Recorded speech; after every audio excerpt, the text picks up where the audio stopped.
বাংলাদেশের বিগেস্ট ৫টি কোম্পানি যেগুলো সম্পর্কে আপনারও জানা দরকার।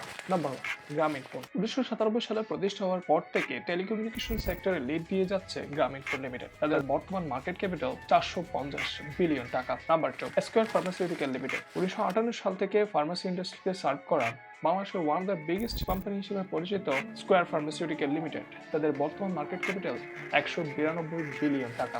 Number three. British American tobacco Bangladesh. Tobacco ইন্ডাস্ট্রিতে লিড দেওয়া এই কোম্পানিটির বর্তমান মার্কেট ক্যাপিটাল ১৯০ বিলিয়ন টাকা। এরা এমন একটা প্রোডাক্ট বাংলাদেশে বিক্রি করে যার জন্য কোনো মার্কেটিং করতে পারে না, which is called cigarette.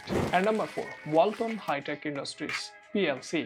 ১৫৪ billion টাকা মার্কেট ক্যাপিটাল নিয়ে এই লিস্টের চতুর্থ পজিশনে আছে ওয়ালটন হাইটেক ইন্ডাস্ট্রিজ পিএলসি। দেশি ব্র্যান্ড হিসেবে পরিচিত ওয়ালটন বাংলাদেশের 70% electronics and electrical market hold করে এবং বর্তমানে তাদের বিনিয়োগ তারা বিভিন্ন সেক্টরে স্প্রেড করছে। And number ৫, Robi Axiata Limited. বাংলাদেশের টেলিকমিউনিকেশন সেক্টরে second largest company Robi Axiata Limited বর্তমানে ১৪৮ বিলিয়ন টাকা মার্কেট ক্যাপিটাল নিয়ে পঞ্চম পজিশনে অবস্থান করছে। সো এই ৫টি কোম্পানির মধ্যে আপনার সবচেয়ে ফেভারিট কোনটি? Let me no in the comment box.